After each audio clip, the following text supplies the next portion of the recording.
I found this old buffet cabinet on Facebook Marketplace and I just knew it deserved a second chance. So my husband and I set off to pick it up, ready to give it a new lease on life. We started with the easy part, hammering in a few loose nails. But of course, the real challenge was yet to come. One of the decorative ornaments around the keyholes was broken and unfortunately the missing piece wasn't there. Instead of removing all the ornaments, I decided to recreate the missing piece myself. Sounds impossible? Not at all. It is easier than you think. In this video, I'll show you step by step how I made a perfect replica in no time. Plus, I'll share my favorite technique for blending two chalk paint colors seamlessly, creating that soft, beautiful transition between shades. Ready to dive in? Let's get started. To make a mold, I use modeling clay. I start by taking a small amount and kneading it with my fingertips until it is nice and soft. Then I search for an identical ornament to the missing piece, something I can use as a perfect model for my mold. I press a bit of clay firmly against the ornament I want to replicate, making sure to press it evenly so no air bubbles are trapped underneath.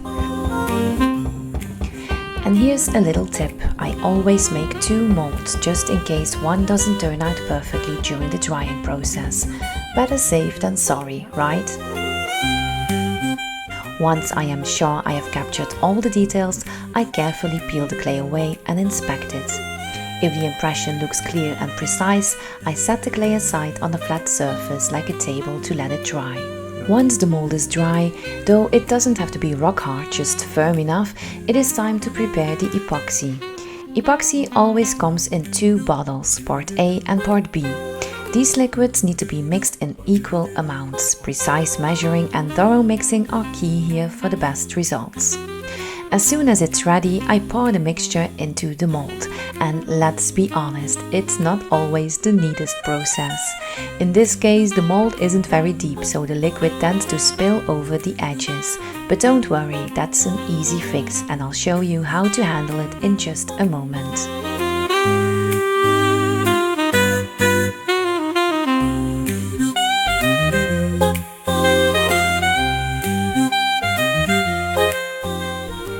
While the epoxy is drying, I take the opportunity to fill a few cracks in the wood using wood filler. But I can't spend too much time on that because epoxy sets surprisingly fast. It's just a matter of minutes.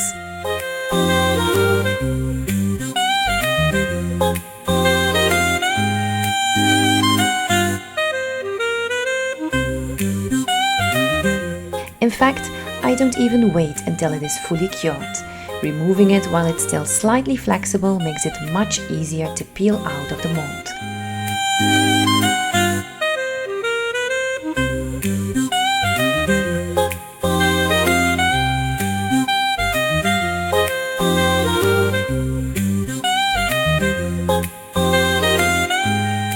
And it gives me the chance to clean up any excess epoxy that spilled over the edges. A simple trim with scissors or a craft knife does the trick.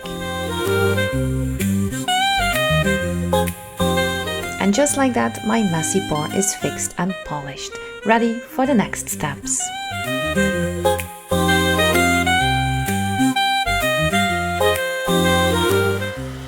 To make my cast ornament a bit more flexible, I use a hairdryer to gently warm it up. This makes it easier to tear off any excess pieces I don't need.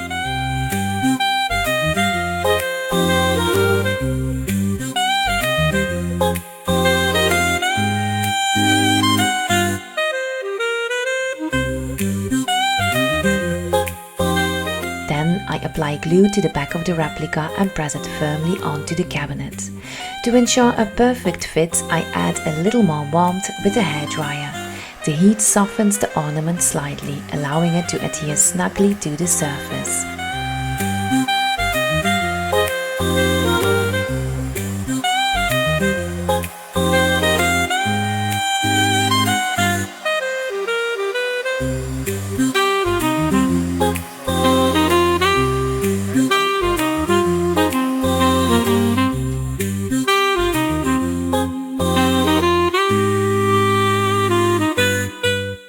just like that, the broken ornament is as good as new.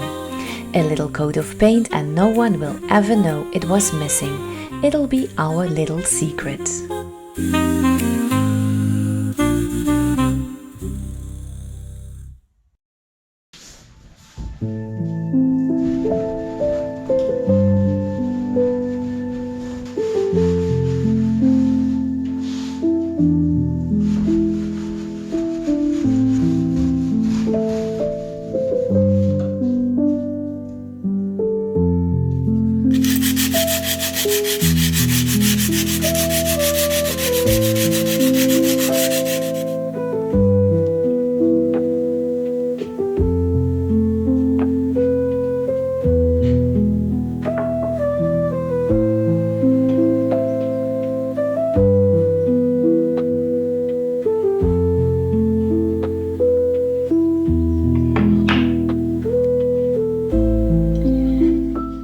Going to use two colors for olive and old ochre.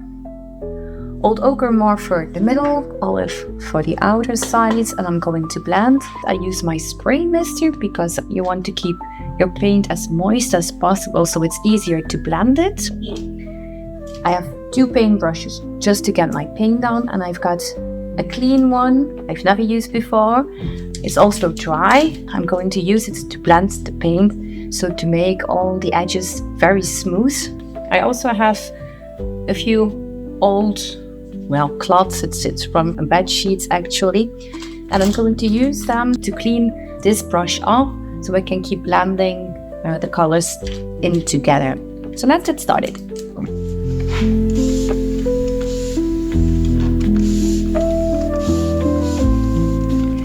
I start by using my spray bottle to lightly mist the cabinet. This helps the paint spread more easily, but today there is another reason. I want to keep the paint wet for a longer time. That's because I'll be blending two colors together, and for the best results, the paint needs to stay wet. If it dries too quickly, you'll end up with harsh lines between the colors, and that's definitely not the look we are going for. Instead, we want a smooth, seamless transition.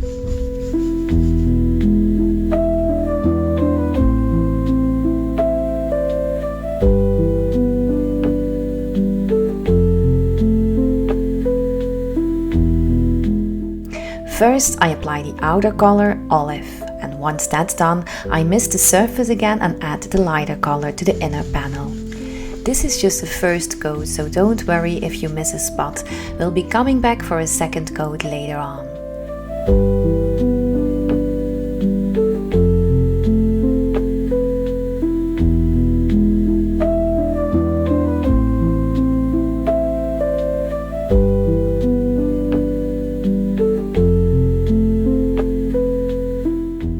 With both colors in place, I grab a clean, dry brush to blend them together. I gently pull the two colors toward each other, wiping the brush on a cloth in between strokes to keep it dry and to avoid unwanted mixing. This method creates that soft, blended effect we are looking for, perfectly smooth and effortless.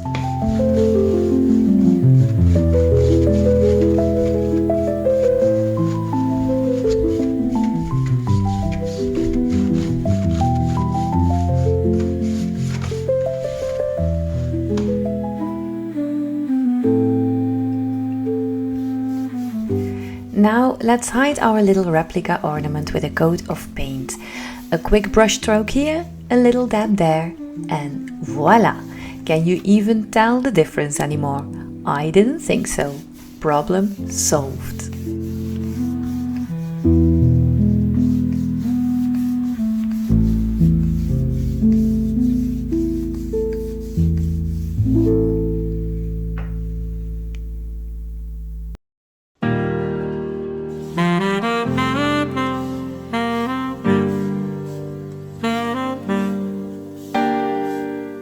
Alright, now let's move on to the next panel and repeat the same technique. It's all about taking it one step at a time for a flawless finish.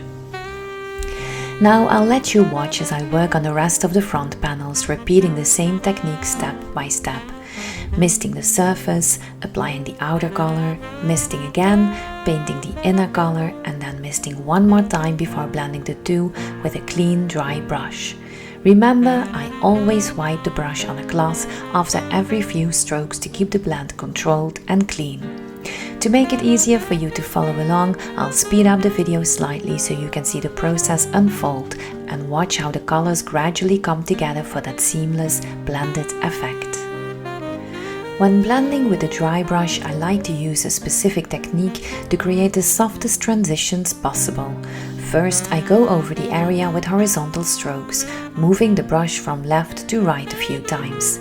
Then I switch to vertical strokes, working from top to bottom. Finally, I add diagonal strokes across the surface. These little tricks help pull the colors into each other, creating a smooth, seamless blend. It's almost like coaxing the colors together, layer by layer, until the transition is as soft and natural as possible.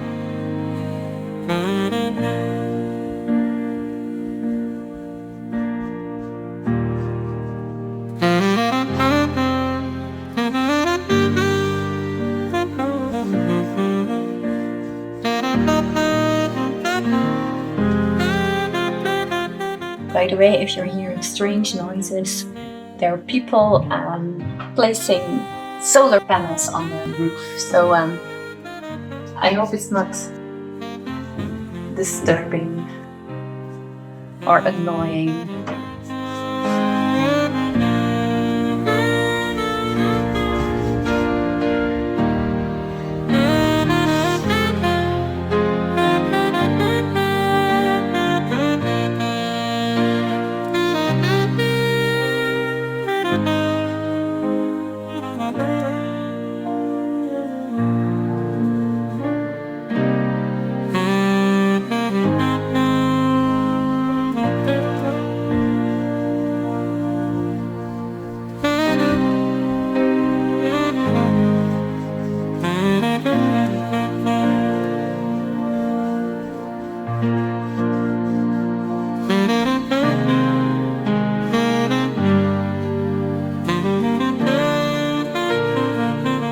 Now it's time for a second coat using both colors again.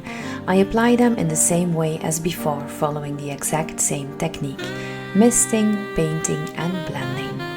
This second layer not only improves the coverage, but also helps to smooth out any imperfections from the first coat. It's a great way to refine the look and ensure the finish is as flawless as possible. Plus, it's always nice to have a little room for correction.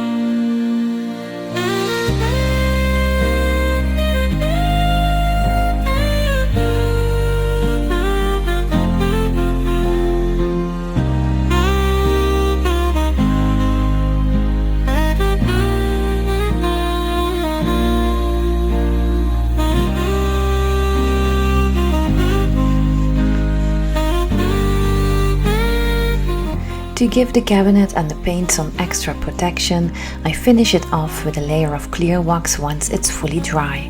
I use a wax brush for this step, which helps me work the wax into all the details and carvings of the cabinet. Right after applying the wax, I wipe it away with a lint-free cloth, leaving just a thin, even layer behind. This layer will harden over time, providing a durable finish that will keep the cabinet looking beautiful for years to come.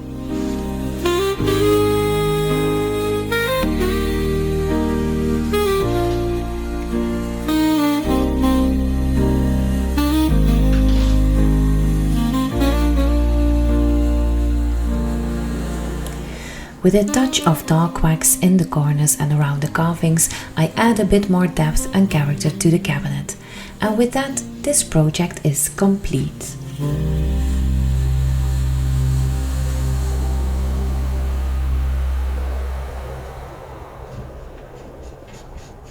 Let's take one last look at how the cabinet looked before the transformation. And here is how it looks now.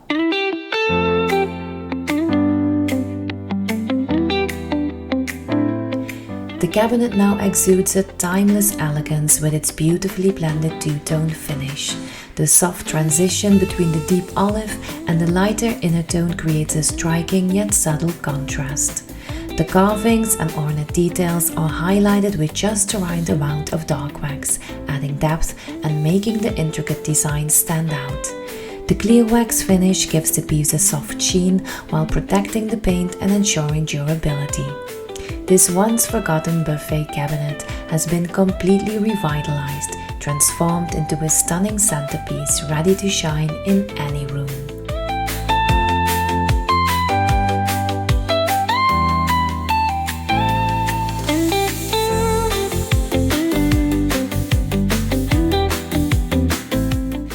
Thank you so much for watching. If you like this video, please give it a thumbs up or subscribe for more videos. I hope to see you again soon. Bye!